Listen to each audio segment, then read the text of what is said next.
Hey everybody, this is Sam with Pro Wrestling Overtime, and I wanted to talk to you guys about a show that we may look back on July 31st as the start of a new promotion, a new company, a new event, maybe, that changes how we do wrestling, maybe see or experience wrestling.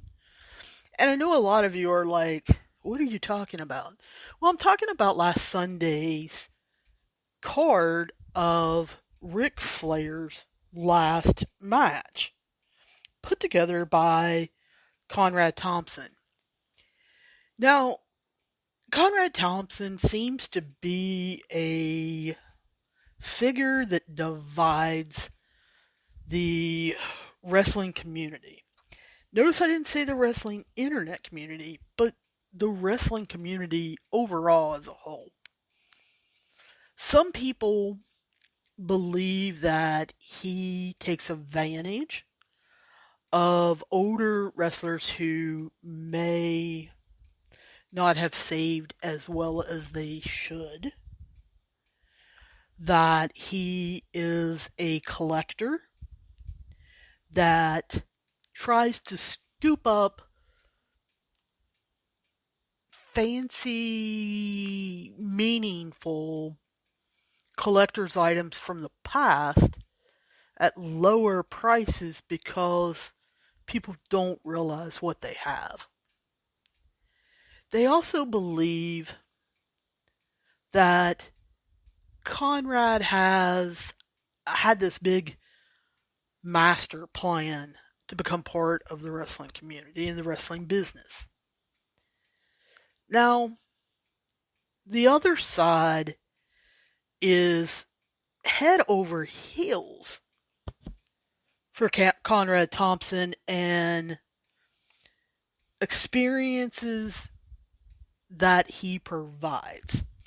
For those of you who don't know Conrad Thompson, he is a mortgage broker in Huntsville, Alabama, who is a huge wrestling connoisseur, if you will, a wrestling collector. He has numerous belts, boots, robes, pictures, autographs, all kinds of items. He, I believe, 2015, paid $3,000 to Jim Cornette after meeting him and talking with him. He asked him what it would take for Jim Cornette to come to his house. He had a room which he called the home theater, nothing like what he has now. If he would come and tell stories to his friends. Jim Cornette agreed to this, and like I said, it was about $3,000. Came down and did this. Conrad saw the look on his friends' faces. He knew how much enjoyment he got out of it, that he decided to do it again with a different set of people, different wrestling person. And it was then he realized, this really isn't fair. If I am that small kid in middle America whose parents can't afford to have Jim Cornette come into their house to tell them stories, how are they going to know them? So that's kind of when he came up with the idea for his podcasts to get them out into the wrestling community where everyone could hear the story of Conrad's heroes and what he got to witness and see. So it is my understanding he had hung out at different wrestling conventions, different wrestling shows. After shows, had went and drank with different wrestlers, got to know different wrestlers. While doing that, met Ric Flair. And Ric Flair, after hearing Conrad's ideas and stuff, said CBS Sports was wanting me to do that. Why don't you come with me? And then that way I'll have someone to talk to while I'm doing this podcast. And in, I believe it's 2016, he starts the podcast Woo Nation with Ric Flair. Now, I have had the pleasure of going back and listening to different podcast episodes from Woo Nation. It is Conrad preparing for a topic, Ric Flair telling this unbelievable story, and Conrad kind of wrangling him in not to go off on a tangent and keep him focused on this story, this topic, because Ric Flair does have the ability, he does it a lot, where he will start telling a story, and as soon as he mentions another wrestler or a wrestling company or a city or whatever, he goes off on that tangent to explain that to you. Sometimes he comes back to the original, sometimes that leads him elsewhere. Conrad does an excellent job, even back then, saying he doesn't know what he's doing, of wrangling Rick back to the story. So it's no wonder, after hearing that and seeing wrestling people say, oh, I didn't know that about the 1992 Royal Rumble. And Conrad said, I think we have something here. Now, of course, Rick gets bored of this. Rick tells a lot of the same stories, and Conrad wanted to pull other ones out from him. And the preparation it took Conrad, Rick just got bored. He wasn't interested. But it had been enough that Conrad decided, I want to continue to do this. So he had already met Brother Love, Mr. Bruce Pritchard, and they decided to do something to wrestle with. Now, I think everybody, I hope everybody that is listening to me on this podcast has at least listened to one episode of Bruce Pritchard's and Conrad Thompson's Something to Wrestle With. I encourage you to go back and start from the beginning. You don't have to. Pick a topic that you like and just press play. You'll fall in love with the stories that, again, Conrad pulls out of Bruce Pritchard, and how he gets him to explain things or not explain things because Bruce says he can't or he doesn't remember. And it led to the podcast network, I want to say empire of the Podfather, Conrad Thompson. He personally started a lot of the podcasts on his network. I encourage all of you, if you try these and you listen to, I'd say more than 3 or 4 different ones of the podcasts, to get a monthly subscription to ad-free shows, it's well worth it. I have the bottom tier, $9.99. And yes, it takes out the commercials. Commercials really don't bother me. I fast forward through them and don't really pay any attention to them. However, the reason why I subscribe to it is the extras you get when John Alba goes to, something like StarCast 5 and interviews Bobby Lashley and gets him to tell a story about what's going on in today's wrestling. You get some of the extras like Woo Nation. The old Jim Ross, JR call-in shows. Eric Bischoff's first venture into podcasting where he also had a call-in show. It's pretty amazing. Conrad swears that due to that, he still didn't have the inclination to become a wrestling promoter or to run wrestling or anything like that. However, he felt the need, the desire that he could put on a wrestling convention and bring collectors together to either see each other's collections, to trade memorabilia, or to collect collections. And while you're there, getting to meet different wrestlers of different ages, generations, different promotions, and not only collecting autographs, but just getting that moment with you.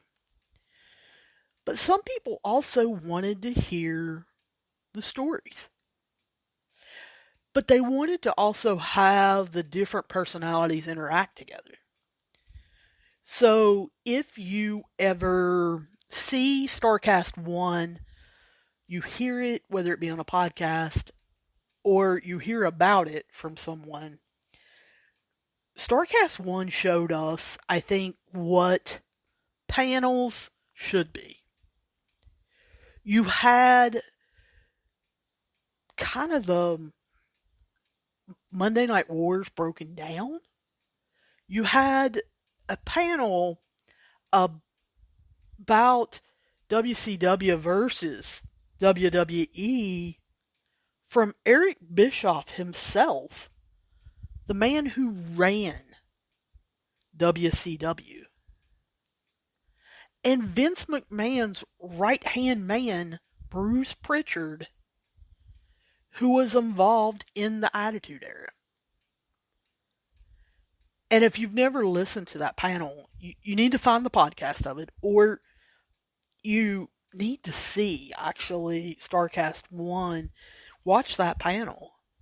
It is so interesting to hear Eric and Bruce go back and forth and tell sides of the same incident. Like, DX invading on the tank, which, Eric, of course, points out is not a tank. It doesn't even appear to be a tank. And the different things that they talk about. Conrad, StarCast 1 was an overwhelming success. And I have to give him props for that. Because StarCast, every time, you're up to StarCast 5 now, has grown. And the meet and greets this year were unbelievable. The panels this year, bringing Renee Paquette and Bryan Danielson back for a session of talking smack was unbelievable just because of how open and honest Bryan Danielson is. But it also allowed people to get close to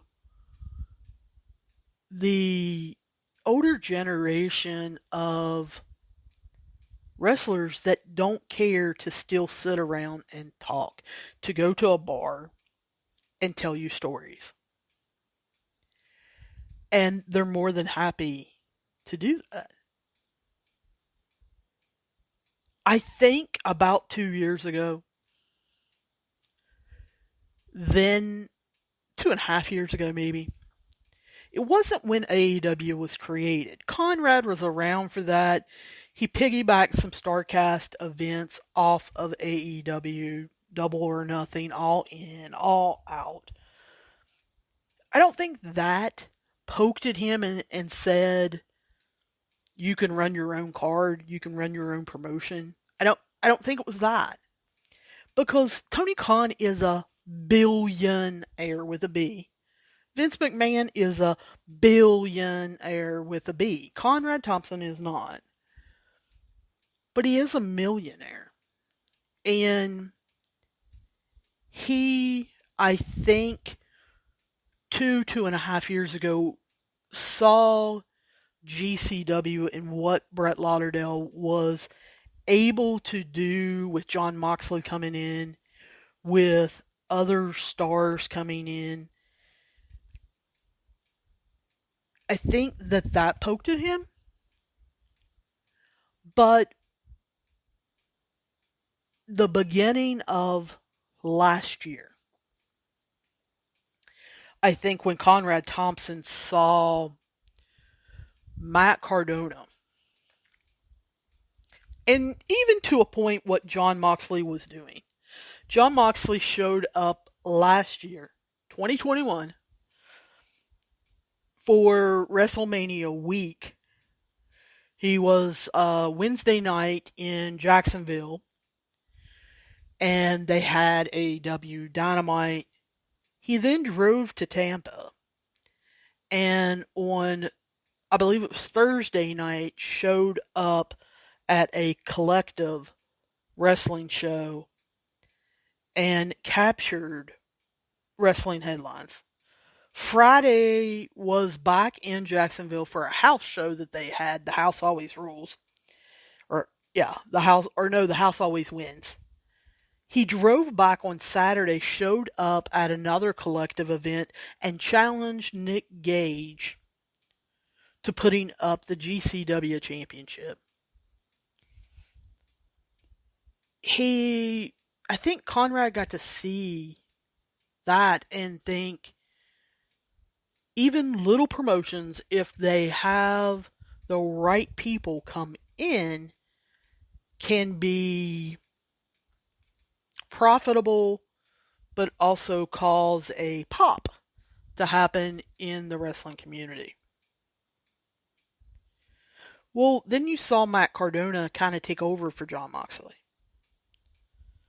You saw him be at a show where he was attacked by a figure in black that everybody thought was Jon Moxley, and it was really Matt Cardona.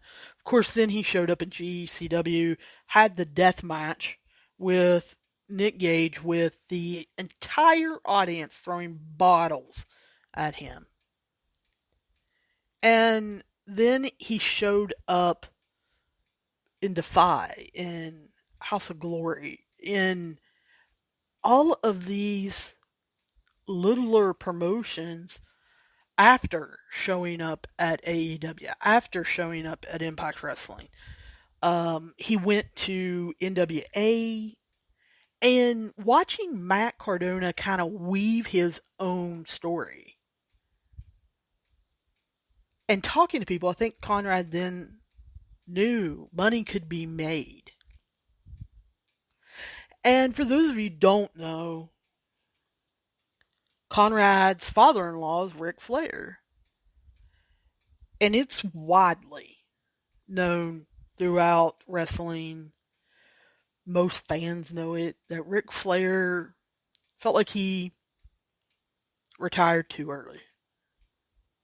Felt like he didn't get the send off that he really wanted. And I think Ric Flair thinks that he isn't the greatest that's ever did it, that some people still think that's Hulk Hogan. And he always told Conrad that he could get back in shape, he could still go. 73 years old.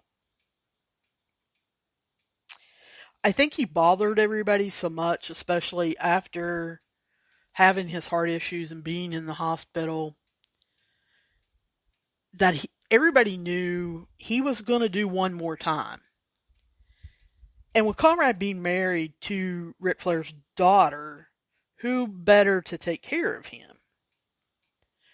So while in the talking stages of this and trying to get everybody on board and to prepare them, I guess, for what they were going to see, Conrad realized, hey, I need to have some other matches on this card that are just as good, if not better, than Ric's, in case Ric can't have the match or in case it needs to be cut short. So I think it started developing then. What if I am an indie show that pulls together all these wrestlers from these different promotions and puts them against others from the independents and just kind of having all around good people and good wrestlers. And as he put this together, and there were rumors of different matchups that Conrad was wanting, I think if you even heard a rumor of this, you were excited. And all of that came to fruition last Sunday. You know, they have came out and said what a success it was. 20, 30,000 buys pay-per-view. And a lot of you are like, so what's the point in that? Who cares? Well, 20,000 views, or buys, I should say, at $100 a pop. Yes, you heard me right. It was $99 for the pay-per-view. You are talking $2 million there. Just on 20,000 views. Buys. He made another, I think 4 million, 3 or 4 million off of people buying tickets to see this.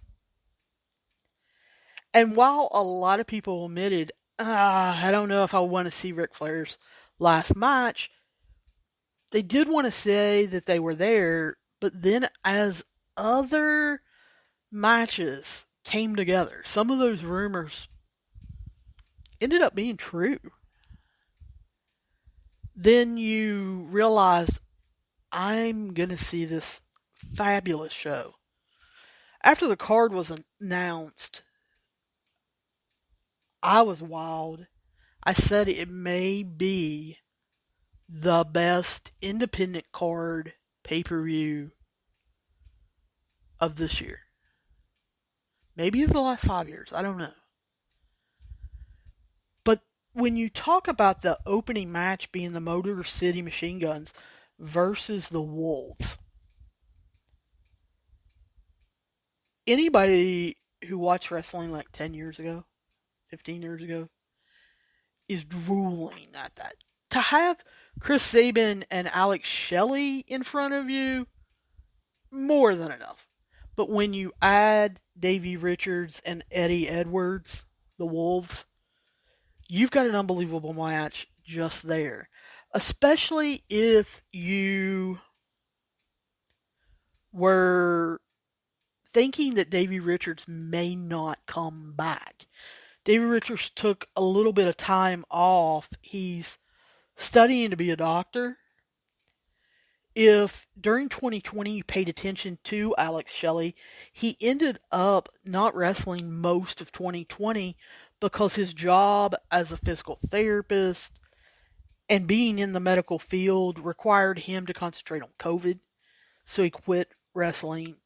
And so the fact that you might not ever see this match, but you did, was unreal. And I can tell you this was an Impact Wrestling dream match. And the Machine Guns, they have not lost a step, and they haven't lost their initial teamwork, their speed, how nicely they just work together and transition from each other. With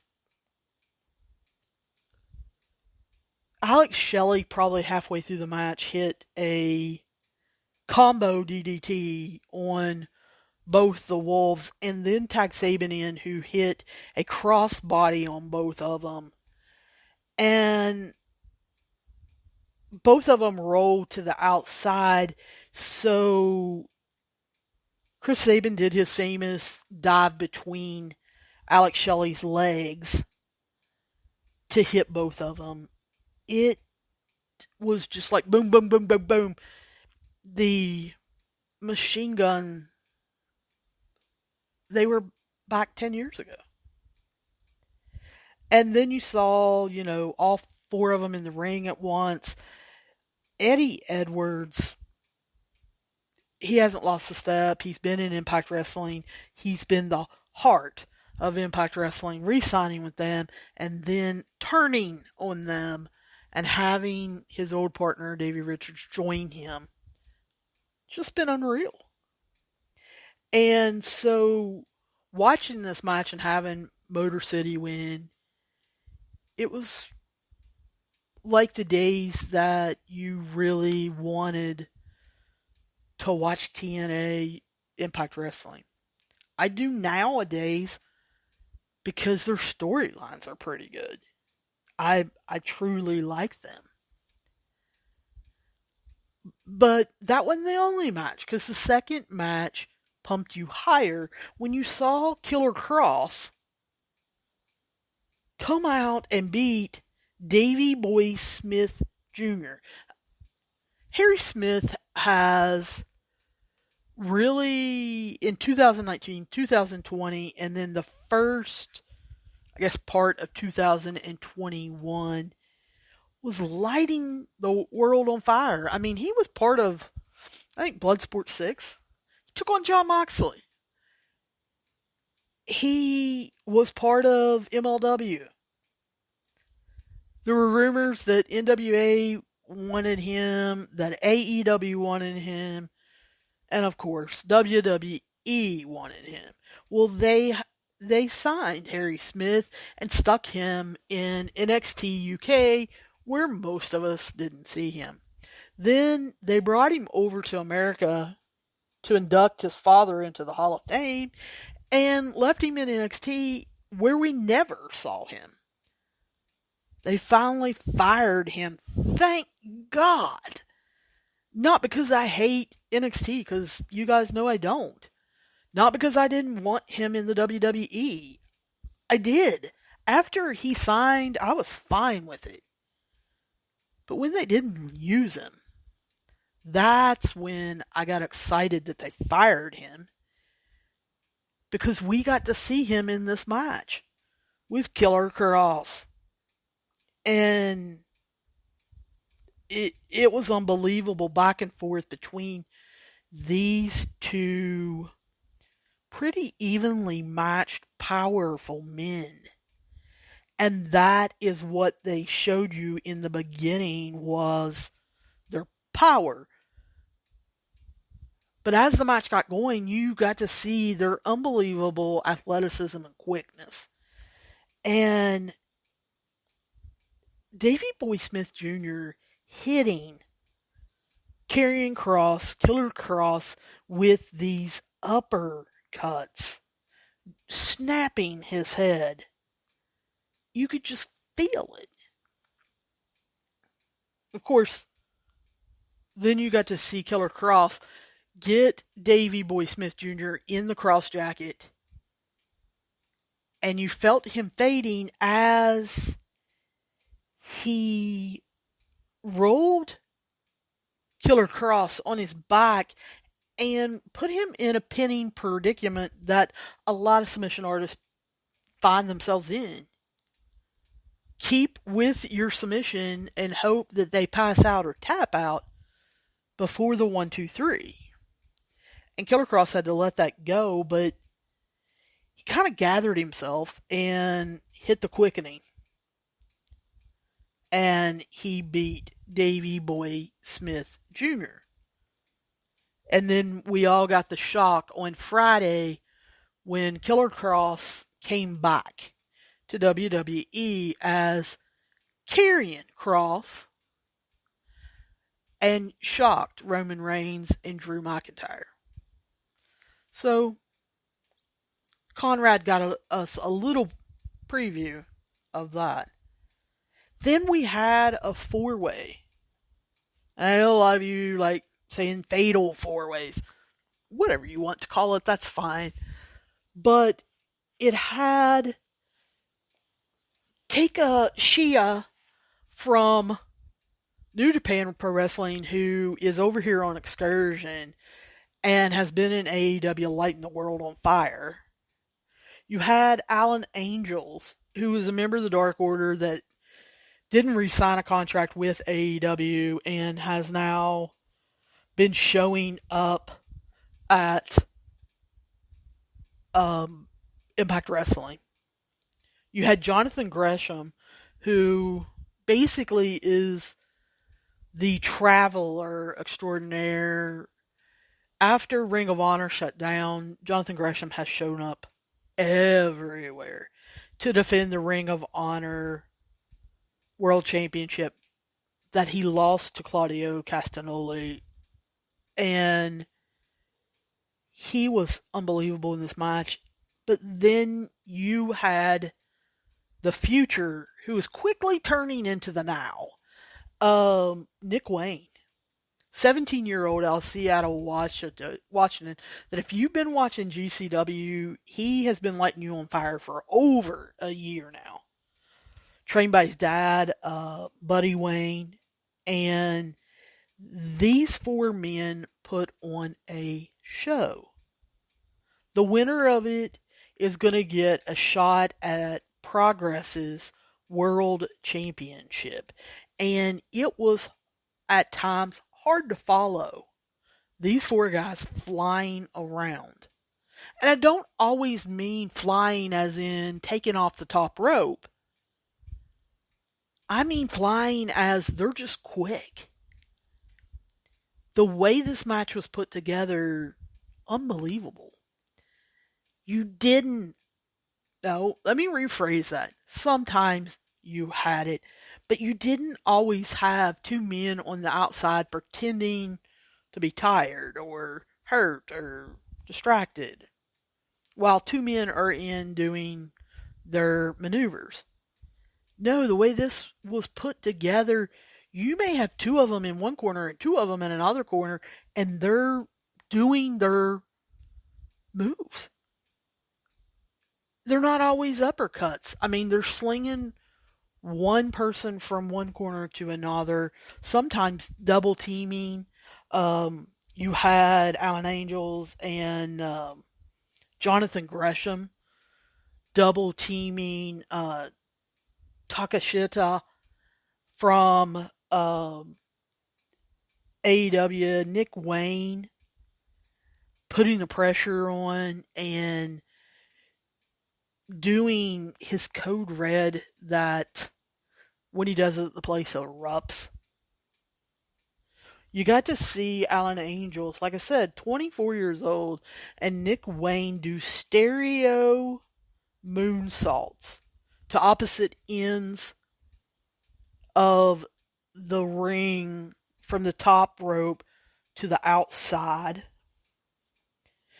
Alan Angels ended up hitting a discus lariat, which was Mr. Brody Lee's maneuver to Jonathan Gresham for a 2 count. And then you saw Jonathan Gresham counter that and basically out wrestle Alan Angels for the pin. So Jonathan Gresham actually won this, and you're going to see him travel to Progress Wrestling in order to take on their world champion. And this fast-paced match just really got it going after that power of Karrion Kross and Davey Boy Smith Jr. And then we got a tag team. And it was billed kind of as a legacy match when it really wasn't. You had Kerry Morton, who I want to say he's 20 or 21, who's in college and is working part-time for NWA. This summer decided to go full-time this summer and really see what he had. He's been looking great in NWA. His dad is, of course, Ricky Morton, part of the Rock and Roll Express. So you had the Mortons, son and father, Kerry and Ricky Morton, representing the Rock and Roll Express. Well, then you had Brian Pillman Jr. He was representing, of course, his dad. And then you had Brock Anderson, son of Arn Anderson of the Four Horsemen, representing his dad and taking them on in a tag team. The only thing with this was, I wish in order to make it a true legacy match, they would have gotten someone else's son. Because 3 out of the 4 obviously were sons. With Brian Pillman Jr., Brock Anderson, and then Kerry Morton. I understand Ricky wanted to bring some of that legacy along with himself, and I just think he would have gotten that if him and Robert would have walked him down. But, who am I to say? I've listened to Nick Aldis on commentary. He joined the announce team, and of David Crockett and Tony Schiavone, and he added his NWA kind of perspective on the past and the present meeting, and this was just Brian Pillman Jr. and Brock Anderson using their experience to overwhelm the Mortons. And I know you're giggling, thinking their experience over Ricky Morton. Well, guys, come on. Ricky Morton is now, I think he's 67 years old. 65 or 67. He's a little step slow. And his son, again, like I said, 20, 21 years old, 22. He doesn't have a whole lot of experience. But Brian Pillman Jr. does. He was in MLW, he's in AEW, he's wrestled for Warrior Wrestling, and Brock Anderson has been, in the Nightmare Factory. He has been training in AEW, having a lot of matches on AEW Dark and AEW Elevation, and they just work together really well to combat Ricky and Kerry. And so they eventually distracted the referee since they were the heels, and you got to see Pillman Jr. get a shot in at Ricky, and that allowed Brock Anderson to deliver the Gourd Buster. I thought that he would do the Spine Buster just like his dad, but he didn't. And so Pillman and Anderson ended up getting the victory. And then it led to what probably was the match of the night with Black Taurus from Impact Wrestling and Bandito from AAA and also Ring of Honor Wrestling. He just took on, oh, who was it in AEW? It wasn't Scorpio. I can't remember who it was. He came to AEW as part of Andrade's faction that he is putting together along with Urush, who we just saw Jon Moxley take on. And then you had the Laredo Kid, who is an up-and-coming star. You may have seen him in Impact Wrestling, but in AAA, he's unbelievable. If you guys have watched Triple Mania, he has been on both shows of it so far. And as far as I know, should be on the third and final show in October. But Ray Phoenix was just unbelievable. Absolutely unbelievable. And did you see mistakes? Yes. Because they're going for it. And a lot of people call them botches. And you've heard me talk about this on different episodes. Because a wrestler is trying something and he under rotates, he over rotates, he misses an elbow because he's off, those are mistakes. Mistakes are how you learn in life. If you don't make them, then you don't learn. And you have to make them. I think they become botches when somebody puts them on the internet and calls a lot of attention to a young performer doing that. But we got to see Ray Phoenix take down Laredo Kid after walking the top rope and kicking Black Taurus while spinning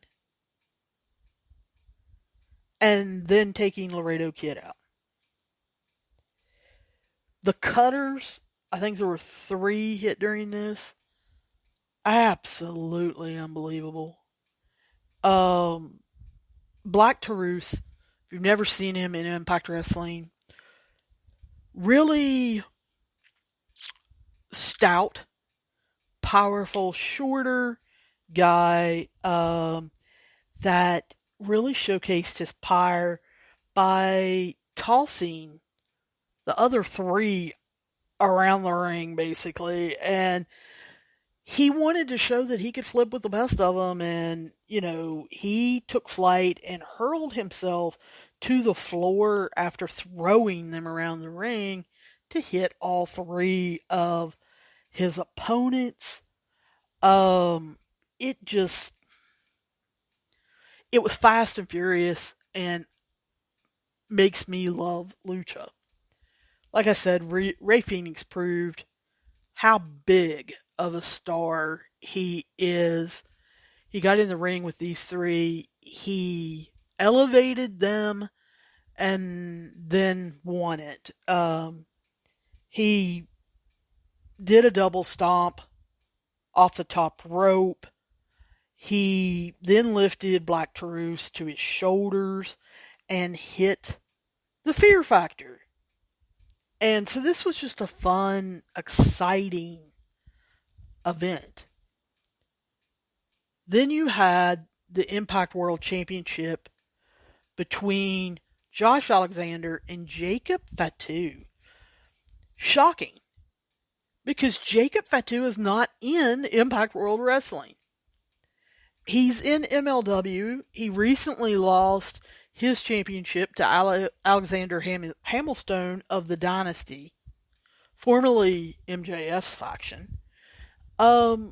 And he has been a big star in MLW.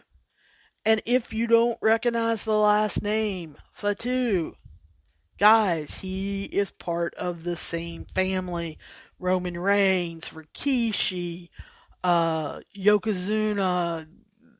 the Usos, Solo, Sakai of NXT. Jacob has been made offers, by other promotions and has stuck with MLW. And he put on a show with Josh Alexander, who was part of the North with Ethan Page. And since Ethan went to AEW, Josh Alexander's re-signed with Impact Wrestling and has set the world on fire with his world championship kind of chase of moves before actually getting the title.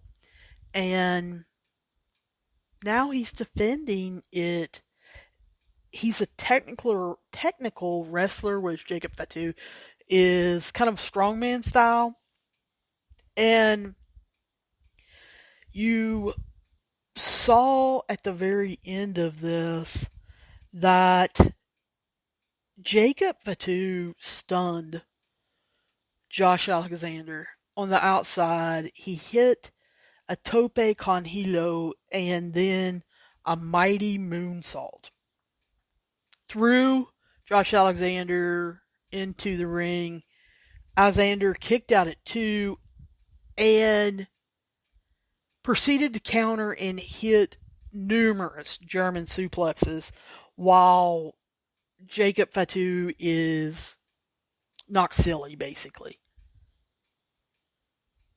As they get to their feet, Jacob Fatu ends up hitting a pop-up Samoan drop that he uses in MLW. And as the ref counts, you see 2 people slide in, and of course, it is Matt Cardona. He's not going to be left off this card. And his best friend, Brian Myers, of the major podcast network, AEW, Impact Wrestling, NWA Wrestling, like I said, Hog Wrestling, PWG, Defy. Trying to think if they've been on Warrior Wrestling. I don't think they have yet. But, I mean, they slide in the ring and they began attacking Josh Alexander. Referee rings the bell, disqualifies Jacob Fatu so that Josh Alexander keeps his championship. They are beating the snot basically out of Josh Alexander when who should come out to save him? Yes, DDP. Diamond Dallas Page comes out at 66 years old, hits the diamond cutter to run Matt Cardona off. It's just unbelievable. You had the Von Erichs take on the Briscoes, just those 2 names. But it wasn't the Briscoes you're thinking of. It was them boys who, if FTR weren't around, people would be talking about the Briscoes again. Them boys having a hell of a year. They've put on 2 5-star matches with FTR. They have taken on Matt Taven and Mike. Oh, his name just went flying out of my Mike Bennett. Sorry. I apologize to Mike Bennett. I love seeing his posts every morning about his recovery. And watching him and Matt Taven get back together, being, the original Kingdom, and take on them boys was unreal. Of course, the Briscoes went to GCW, won their championship, and took on a bunch of up-and-comers in GCW. The Von Erichs, Ross, and I just forgot the blonde's name. How Ross and Marshall. I'm forgetting all kinds of names this morning. Ross and Marshall, Marshall being the one that is barefoot and blonde, Ross being the brunette, the shorter, stockier member, um, have been in MLW Major League Wrestling. They've held the championships there. They were pretty much shown that they are not as experienced as the Briscoes. Briscoes have been wrestling for 20 years and aren't as smooth, don't transition as well.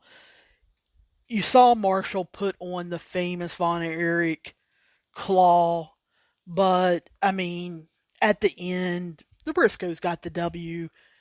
They were the better team. They looked like the better team. And you got to see the Von Erichs can be something. However, they have to continue to wrestle more. They've taken off a lot of time here recently. We had the women's event for the Impact Women's Knockout World Championship with Jordynne Grace, Deonna Purrazzo, and Rachel Ellering. When you guys were watching this, or if you did, then you got to see the replay. This match started off pretty quick. You saw Deonna Purrazzo go to pin Rachel Ellering. Rachel reversed it and went to pin Deonna when Jordynne Grace broke up the pin and went to roll Rachel Ellering over and do a pin attempt. In slow-mo, in replay, you saw Rachel's ankle getting caught under Jordynne Grace as she rolled, which caused a sprained ankle. From what I understand, it's not broken. I'll be honest with you, I thought it was broken when I first saw it. However, they showed, 3 or 4 replays, and I think it ended up turning to be a high ankle sprain. Rachel came back in the match, but for a while, this was just Jordynne Grace versus Deonna Purrazzo. And the last time you guys heard me talk about those two together, I talked about how Jordynne Grace had to get more experience. She really had to show some motivation and desire. That Deonna Purrazzo was going to continue to beat her just with her technique, with how smooth she is. And Deonna just oozes class. And Jordynne, I said, needed to find out who she was. Well, in this match, she did. She is the Pyre one. She outpowered Deonna Purrazzo. She showed that she could use that power to gain advantage and keep Deonna kind of off guard. But she used that power after Rachel Ellering come back to keep Deonna on the outside, throwing her, slinging her, nailing her where Deonna would roll out. And it allowed Jordynne Grace to take advantage of Rachel Ellering's inexperience and her being injured. And so eventually Jordynne Grace delivered the Grace Driver and covered Rachel Ellering. And Rachel broke it for a second, allowing Jordynne Grace to show technical wrestling of her own and got her in a real rear naked choke, causing Rachel Ellering to tap out. and Jordynne Grace kept her championship. Then we saw the main event. Now, I have to say, 6 weeks ago, I think it was, when we first got Ric Flair's training videos, I was impressed. I don't know about you. He was 73 years old. He was working out with Jay Lethal. Jay Lethal was training him for this. He was running the ropes clean, good. We saw it for, 3 to 5 minutes. Ric Flair seemed like he could take a bump. You saw Jay Lethal suplex him, and Rick, with him running and doing different cardio, he appeared to actually be getting ready. He did a media kind of blitz because they were putting the tickets for StarCast out and the tickets for his last match. So 2 weeks after that, which would have been a month out from the match, we saw another training video. This one was as good, if not better, than the first one, of Rick going longer, harder, and appeared to have some snap on his chops while training with Jay Lethal. Of course, 3 weeks out, we get the start of the 3 videos setting up the storyline of Rick basically doing Jay Lethal wrong, saying that he couldn't have a match on the card at all, and that he was just an opener, not a main eventer. Now, if you followed Jay Lethal's career, you know that he's won championships.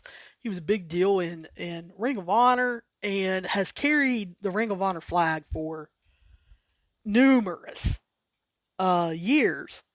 And there's not a doubt in my mind that eventually they had plans of this being Rick versus Jay Lethal. However, I don't know whether it was Conrad. I don't know whether somebody else went in and saw it. Ric Flair was injured. He was checked out by a doctor. He had a hurt foot. His plantar, I always say this wrong, plantar fascialis in his foot was acting up. There were even rumors that Rick wouldn't be cleared. But somewhere 3 to 5 weeks out, it was decided this was going to be a tag team match. That maybe Rick couldn't go. And we got Andrade, his son-in-law, Charlotte's husband, to be his tag team partner, and then we saw Jay Lethal get Jeff Jarrett from Nashville to come out of retirement and take on Ric Flair. Now, Jeff Jarrett earlier in the summer was in GCW. Of course, he beat up Matt Cardona. Effie, I can't remember if he took on Allison Kay or not, but Jeff Jarrett, we've seen, can go. We see the second video 2 weeks out, and then the third video 1 week out, we see Ric Flair left in the parking lot bleeding. We get David Crockett and Tony Schiavone for, this match. And I think their words, their voice level, you could tell Ric Flair was not what they expected him to be. Ric Flair basically did some chops, and he did the figure 4 at the end. Andrade did what he was supposed to as far as carrying this match. I think you have to give huge props, and I do mean humongous props to both Lethal and Jeff Jarrett for really carrying Rick through this match, keeping him safe in this match, listening to him call different things or call them off. Andrade started the match and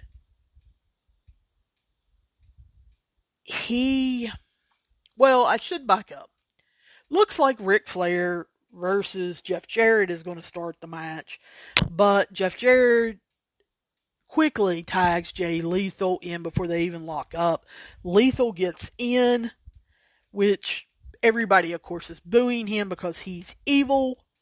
And we all know that Jay Lethal, with him training Rick, knows what Rick can and can't do. So Rick took a bump. He appeared to be okay. And he took Jay Lethal to the mat with a chin lock.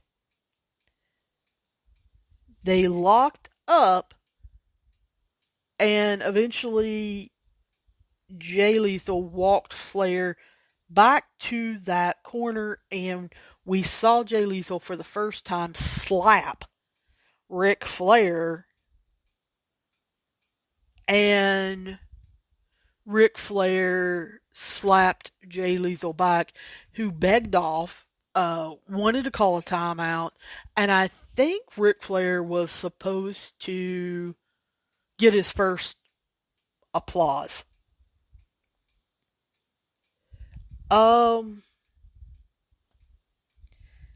After that slap, it was like something changed. I don't know if he was in there too long. It was the slap himself. The adrenaline went out of him. I don't know what it was. But after this point in the match, it is downhill.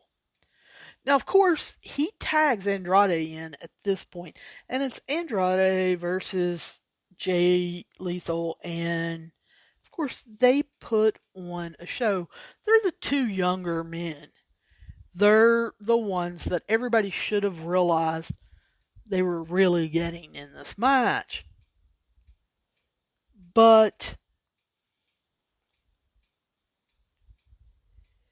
seeing Jay Lethal do Ric Flair's strut and his form of flattery of imitating Ric Flair has been funny throughout the years. In this match, it wasn't, because Jay Lethal was actually a better Ric Flair than Ric Flair himself was. Jeff Jarrett also did his copy of the strut that Ric Flair does. He did the woo. And he also probably was a better Ric Flair than Ric Flair himself, because when they get Rick back in, he's whipped to the ropes. He grabs the top rope to stop himself from being Irish whipped. Here's the thing. He wasn't going fast enough to be whipped back. Him grabbing the top rope was him just kind of stopping and running. He was very slow. Rick started looking very old.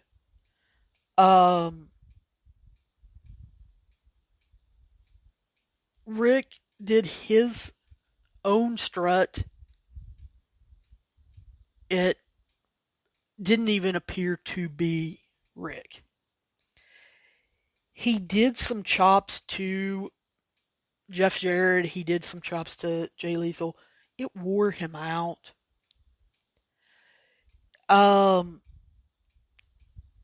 Jeff Jarrett ends up, leaving, and there's all kinds of comedy involved in That made it interesting. But any time you saw Rick going to do something or having to move, it it was just kind of, I don't know, sad. At one point, Jay Lethal gets Rick up, going to suplex him off the top rope, and Ric Flair just got down. Jay Lethal covered it up really well and sold really well. But I mean, you could tell they got up there and Ric Flair, I think, was nervous and scared to take the move. And he literally just got down. If you were close enough or you had the right view, Ric Flair tells Jay Lethal he's sorry. Lethal asks, can he take a vertical suplex? And Rick says yes, and I'm in my head going, no, you can't. But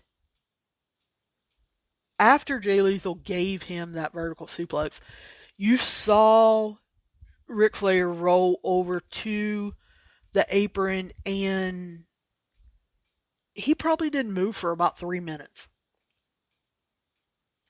He just laid on the apron while Andrade took over the match, did some things where, he was throwing them out of the ring. He was having some big spots.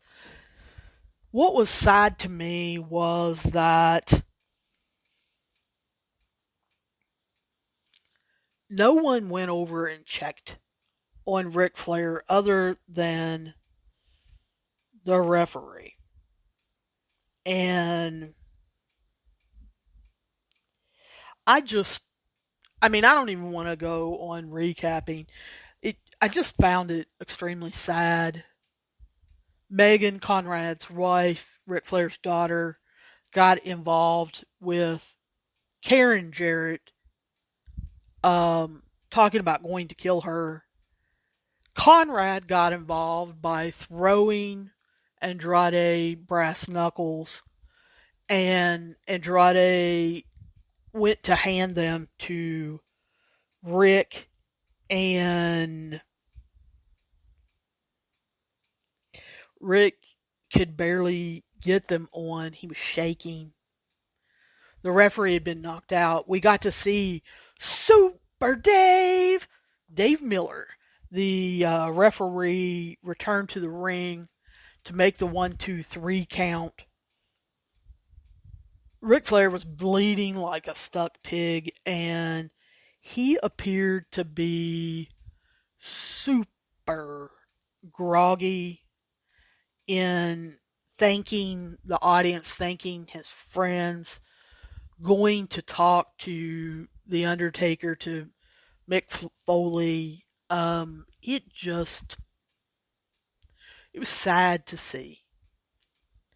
Had the Ric Flair in this match shown up 6 weeks ago in that training video, I don't think his last match ever would have happened.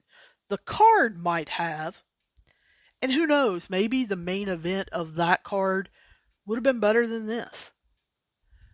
But what we saw 6 weeks ago was either a different Ric Flair, it was an edited Ric Flair, or something.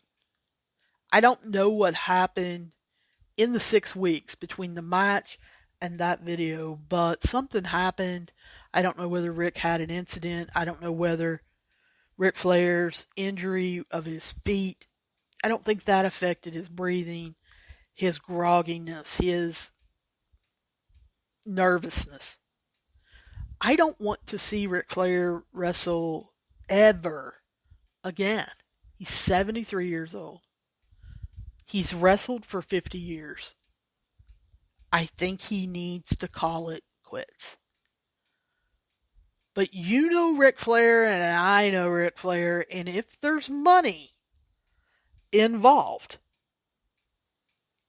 well, guys, we may see Ric Flair pop up in a pay-per-view or on TV again. It'll have to be with a promoter who didn't watch that match, though. And since Triple H and Stephanie did see that match, Ric Flair will not be wrestling in the WWE anytime soon. Guys, I want to hear your questions, comments, problems, and protests about this episode concerning Conrad Thompson, possibility of Conrad creating more cards in the future, which I definitely think he will. Creating his own promotion, I'm not 100% sure he wants to do that. And Ric Flair's last match, which should not ever happen again. I want to hear your thoughts. So I look forward to talking to you guys pretty soon, and hopefully I'll see you down the road.